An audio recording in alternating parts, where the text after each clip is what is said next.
Shalom. This week we are reading Parashat Ki Teitzei, and the Parsha gives us an opportunity to discuss the concept of mercy. Heavenly mercy versus human mercy, or rather, the quality of mercy, but by whose definition or on whose terms. There's a very unusual and special commandment in this week's Torah portion. It's a special mitzvah, and it has to do with sending away a mother bird. It's called shiluach haken. Sending away a mother bird from its nest. It's in chapter 22 and verse 6 we find the following. If a bird's nest happens to be before you on the road, on any tree or on the ground, young birds or eggs, and the mother is roosting on the young birds or on the eggs, you shall not take the mother with the young.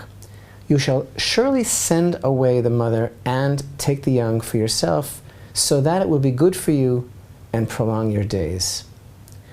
I'd like to explore this remarkable, somewhat unusual biblical commandment. Now, actually, there's a tradition that associates this action of shooing away the mother bird, this mitzvah, this commandment, with the quality of mercy. For example, the Midrash states that just as the mercies of the Creator extend to man, so they extend to animals, to birds, to every living thing, every little creature. So let not the mother bird see you're taking her young, because that will cause her great distress. Now here's something really interesting. In the Mishnah, which of course is the body of the oral tradition, comes from Mount Sinai, the same tradition, the sages of the Mishnah in Tractate Brachot declare the following.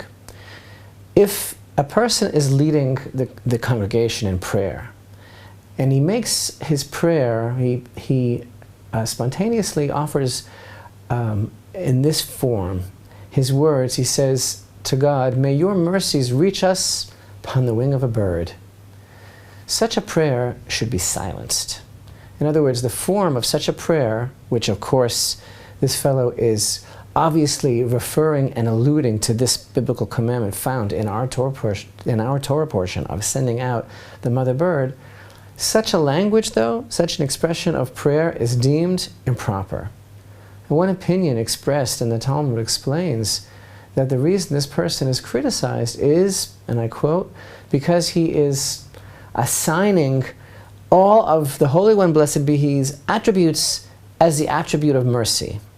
Now, as he's saying, God's qualities are the qualities of mercy, and as Rashi clarifies, but that's not the case, actually, because God did not give the commandments to Israel because of mercy, but rather they are the decrees of the king, so that Israel should know that they are his servants. We observe all of his commandments and ordinances, even those that we do not understand. But let's understand the depth of what Rashi is really teaching us here. He's not saying that this particular commandment of shooing away the mother bird is not a manifestation of God's mercy and his compassion for his creations. He's merely saying that such an explanation and an answer should never be considered as the answer all, the supreme explanation and rationale for the commandments. You know, that we do them because God is expressing his mercy. Because such a line of thinking can lead a person to have disdain for any of the commandments which that person in his limited intellect doesn't understand or doesn't fit in with his way of thinking. I mean, even in a situation wherein a person clearly understands the obvious moral or ethical reason behind the performance of a particular commandment, that's nice, you know, that it appeals to us, our logic or our sense of ethics or morality, but we're still obligated to perform the commandment, not because we understand it, or because we think it's fair or just, but because God has commanded it. Whether or not we think it's right or wrong, he's commanded it, period. And if an individual's approach, one's approach to our relationship and our obligation to God is based on this understanding, then we will also perform and observe those commandments that perhaps we don't understand. But a person who is, to quote the expression there in the Mishnah, a person who is assigning all of God's attributes to the attribute of mercy, who's saying that everything is about God's mercy, that person will find himself confronting maybe some mitzvot, some commandments of the Torah, wherein we don't see this quality of mercy, and this logic will trip us up. Now, the great Maimonides, in his explanation of the same Mishnah, he actually states that the commandment of shooing away the mother bird is a mitzvah of obedience, that God has commanded it, and it's forbidden for us to rationalize it as an expression of mercy. That's in his commentary on the Mishnah. However, in Maimonides' more philosophical work, The Guide to the Perplexed, he does indeed say that we don't deny the existence of the aspect of mercy in many mitzvot, such as, for example, the commandment of shchita, of the proper slaughtering of an animal that makes it kosher, and the prohibition, for example, of slaughtering the young in the presence of the mother. These issues are issues of suffering. We don't want to cause an animal suffering. And when Maimonides, for example, speaks about shchita, about the slaughtering of an animal, he says this is not an issue of seichel, of logic. This is an issue which has to do with the power of imagination and is a motive, because just like a person, an animal has a sense of suffering. There's no difference between the suffering of a person and the suffering of an animal. So he explains that this particular commandment is indeed it's a revelation of mercy in creation. When you send away the mother and she doesn't see you taking the young, you are preventing her from suffering. And there's a balance in the various opinions that relate, for example, to this commandment. Those that teach that it's always important to look for a rational explanation and to understand the reasoning behind the mitzvot according to logic. And also Maimonides, according to that direction, yes, there is a quality of mercy that's inherent in this commandment. So he explains that from our perspective, he doesn't disagree that there is a rationale of mercy in this mitzvah, but it's forbidden to ascribe human qualities to God. In other words, when the sages say don't think of this mitzvah, this commandment of shooing away the mother bird, as being in any way dependent upon the quality of mercy, he really explains to us that God implanted many of the commandments of the Torah with the quality of mercy in order to instill this quality in man.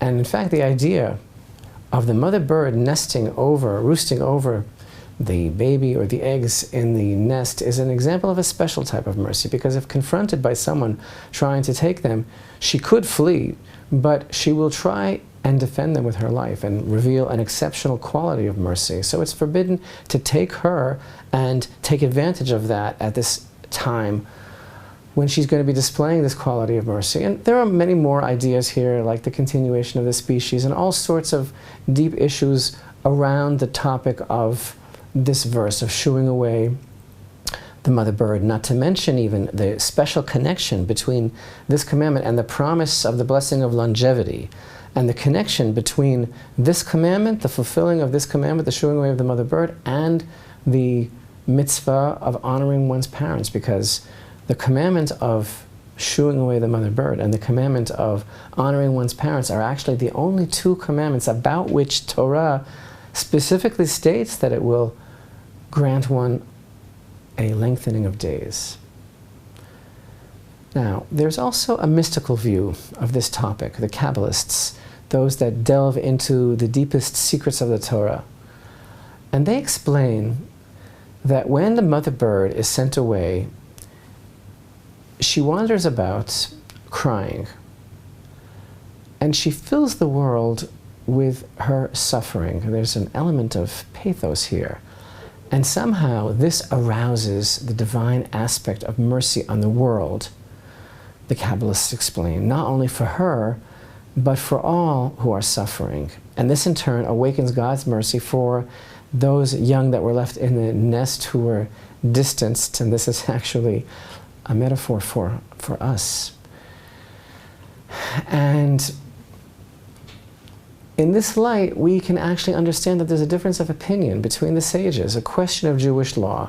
This whole procedure of shooing away the mother bird, is this something that is to be done, a person, according to the verse, is walking along the way and is confronted, falls upon a nest in a tree or on the road?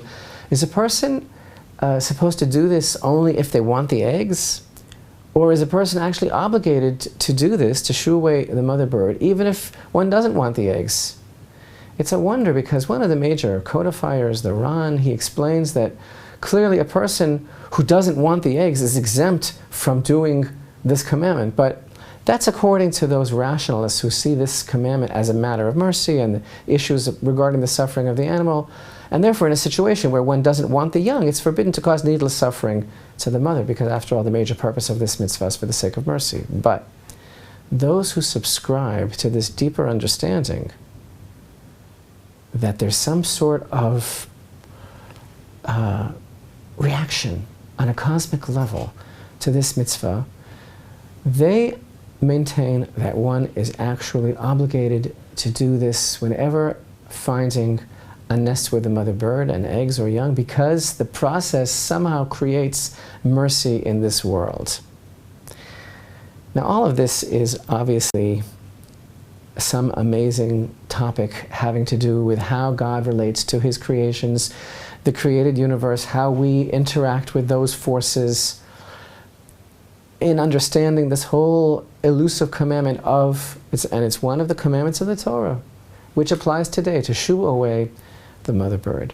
But there's also a deeper underlying concept to all of this. We've all but said it outright when we said that this parasha, and specifically this commandment, offers us the opportunity to discuss the concept of mercy, heavenly mercies as opposed to human mercies, the quality of mercy, and by whose definition or on whose terms.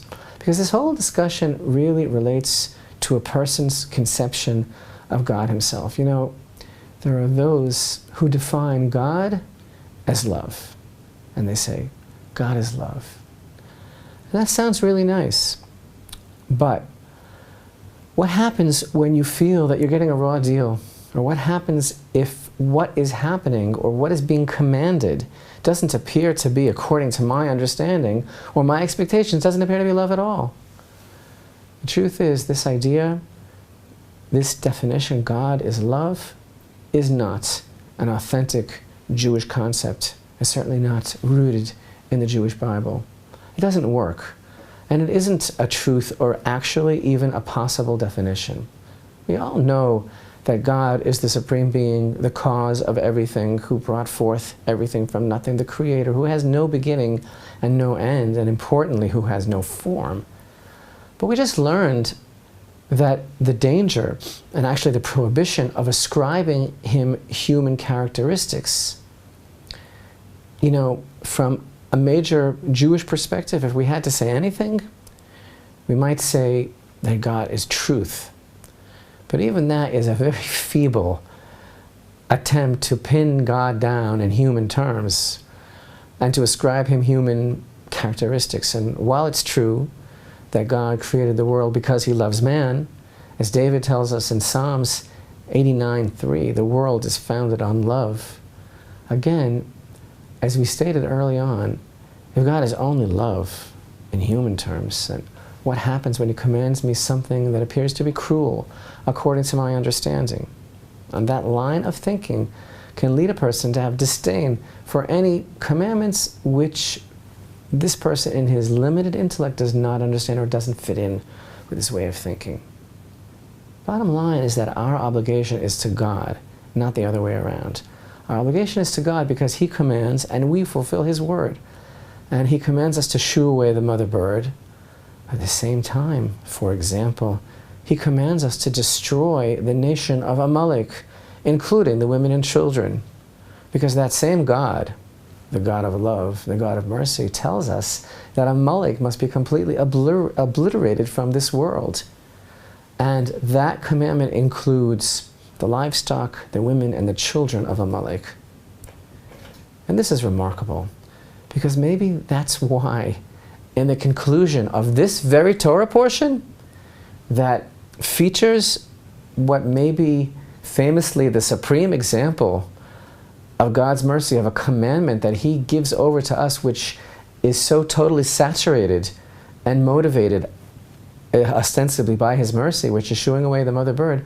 This very Torah portion of Ki Teitzei ends with the commandment to utterly obliterate Amalek from the world. So here we read, end of chapter 25, remember what Amalek did to you on the way when you were leaving Egypt, that he happened upon you on the way, and he struck those of you who were hindmost, all the weaklings at your rear, when you were faint and exhausted, and he did not fear God. It shall be that when Hashem your God gives you rest from all your enemies all around in the land that Hashem your God gives you as an inheritance to possess it, you shall wipe out the memory of Amalek from under the heaven. You shall not forget. So we are commanded to destroy a nation to its very memory. And when we define God in human terms and try to make Him fit our little box, we are actually committing a great disservice. We try to make the one who created us in His image recreate Him in our image, and that doesn't work. So our goal is to constantly update and renew our commitment to our obligations to God, because He has commanded us, just because.